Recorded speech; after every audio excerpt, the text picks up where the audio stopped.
Kristo. Baba Mwadhama Protasi Kardinali Rugambwa, Mwashamu Askofu Mkuu Angelo Akatino, balozi wa Baba Mtakatifu hapa nchini Tanzania, Mwashamu Askofu Josephat Jackson Bududu, askofu msaidizi wa Jimbo Kuu la Tabora, washamu askofu wakuu, washamu maaskofu, waheshimiwa maabate, Mheshimiwa Waziri William Lukuvi, waziri wa nchi, ofisi ya waziri mkuu, sera na bunge, wapendwa wageni wengine, wanafamilia ya Mungu, wana wa Tabora, waumini wengine mlioko hapa na wageni wengine nyote mlioko hapa, tumsifu Yesu Kristo. Jubilei kuu 2025, mahujaji katika matumaini.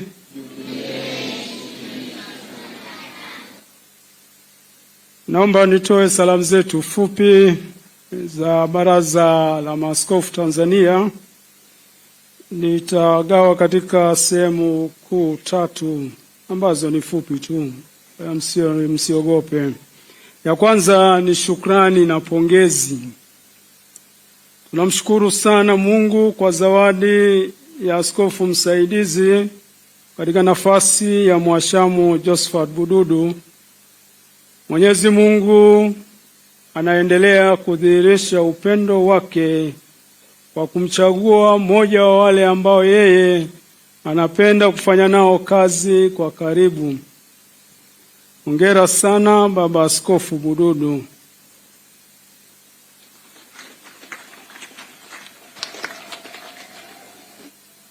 Pia pongezi zangu nyingi kwa Mwadhama Protasi Kardinali Rugambwa kwa kumpata askofu msaidizi. Historia mpya leo imeanza katika Jimbo Kuu la Tabora kwa kuwa na askofu msaidizi. Pia tunamshukuru sana Mwadhama Protasi Kardinali Rugambwa, kwani yeye ni kati ya wale makardinali 133 waliotuchagulia papa wetu Leo wa 14. Sisi tuliokuwa kule nje tukisubiri moshi mweupe, baba huyu na wenzake walikuwa na kazi kubwa ya kugeuza ule moshi mweusi uwe mweupe.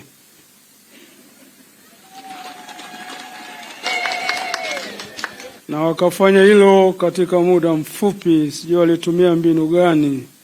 Kwa hiyo ni heshima sisi kanisa la Tanzania kuwa na mmoja wetu kushiriki katika uchaguzi wa papa katika nafsi ya Mwadhama Protasi Kardinali Rugambwa. Baba Mwadhama, tunakushukuru na tunazidi kukupongeza. Nachukua pia nafasi hii kumshukuru na kumpongeza Askofu Mkuu mstaafu Paul Ruzoka kwa malezi na utume uliotukuka. Askofu Mkuu Baba Ruzoka, asante sana. La pili, nafasi ya askofu msaidizi. Kwa nafasi yako kama askofu msaidizi Baba Bududu, utakuwa msaada mkubwa kwa Baba Mwadhama Askofu Jimbo. Utakuwa msaada mkubwa kwa Jimbo Kuu la Tabora. Utakuwa msaada mkubwa kwa baraza letu la maaskofu, lakini pia msaada kwa kanisa zima la Tanzania, lakini pia jamii inayotuzunguka. Kwa daraja lako unakuwa msaidizi na mshauri wa karibu wa Baba Mwadhama Askofu Jimbo. Kama mshauri sio kazi rahisi. Mara moja nilimuuliza mtu ambaye nilimfahamu na naifahamu pia kazi yake ilikuwa kusaidia, anaitwa msaidizi katika lugha zetu za siku hizi, lakini hakuwa askofu. Nilimuuliza, wewe bila shaka hiyo kazi yako ya kuwa msaidizi ni kazi ngumu sana? Akaniambia haina ugumu wote, kwani yeye kawaida anaangalia mkuu wake au bosi wake anataka kusikia nini.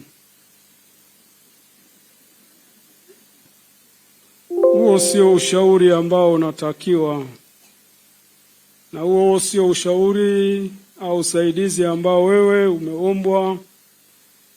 Na shauri wa namna hiyo kama wapo kwenye jamii yetu, wanaiharibu jamii na wasingepaswa kuwepo pia. Baba Bududu, Mungu akuongoze katika kufanya utume na wajibu wako vizuri. Kunapokuwa na shauri, watu waulize, tazama, kuna mtu wa Mungu hapa anaheshimika sana, twende kwake, atatusaidia. Tunasoma katika kitabu cha kwanza cha Samueli sura ya 9 mstari wa 6.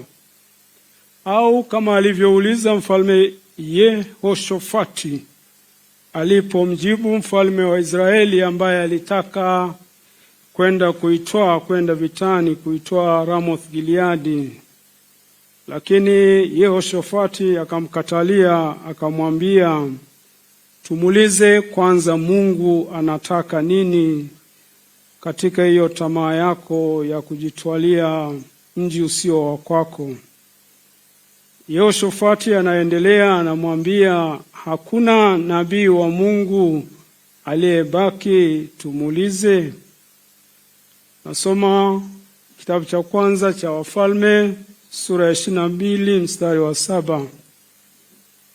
Fanya vizuri wajibu wako wa kuinjilisha, ushauri, kusaidia, wajibu wako wa unabii, wajibu wako wa kumsikiliza Mungu. Kama wewe ni wa dunia, dunia itakupenda. Kwa kuwa wewe umechaguliwa kutoka katika dunia, dunia itakuchukia. Soma kutoka Yohane 15 mstari wa 19. Utakuwa na kazi kubwa ya kuwatoa watu duniani.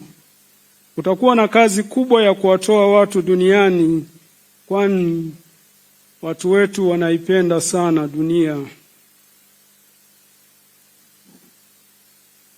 La tatu na la mwisho. Kwanza namshukuru Father Chesko, naibu wa katibu mkuu, ambaye amenileta hapa mbele. Lakini nafasi hii alipaswa kuwepo hapa na kusimama Padre Charles Kitima, ambaye ni katibu wetu wa baraza. Kama mnavyofahamu, aliumizwa. Padre Kitima anawashukuru kwa sala. Yeye anaendelea vizuri. Ni sala na matumaini yetu akiendelea vile atarudi kwenye majukumu yake hivi karibuni. Sisi tunaendelea kulaani kile kitendo cha aibu, kibaya na kiovu kilicholenga kukatisha maisha ya padri wetu Charles Kitima, ambaye ni katibu mkuu wa baraza la maaskofu, akiwa katika makazi na makao makuu ya baraza. Katika utawala bora na wa sheria, wahalifu wale walipaswa wawe wameshafikishwa mahakamani mpaka sasa. Ni matumaini yetu uchunguzi hautachukua muda mrefu zaidi kabla ya wahusika kufikishwa mbele ya sheria.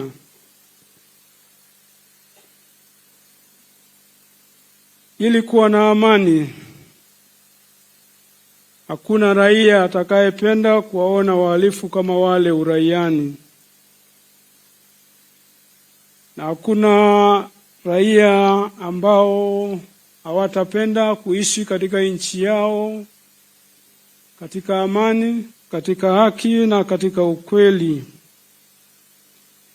na wasingependa magenge kama yale yawe hatari kwetu sisi na kwa watu wengine.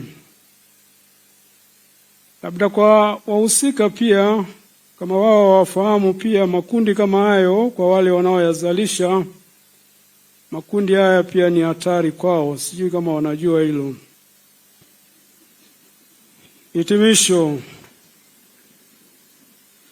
Tuendelee kujiombea wenyewe, kuiombea nchi yetu kuwa na mifumo na sheria nzuri ya kulinda raia, amani, haki, ukweli na demokrasia. Asanteni sana.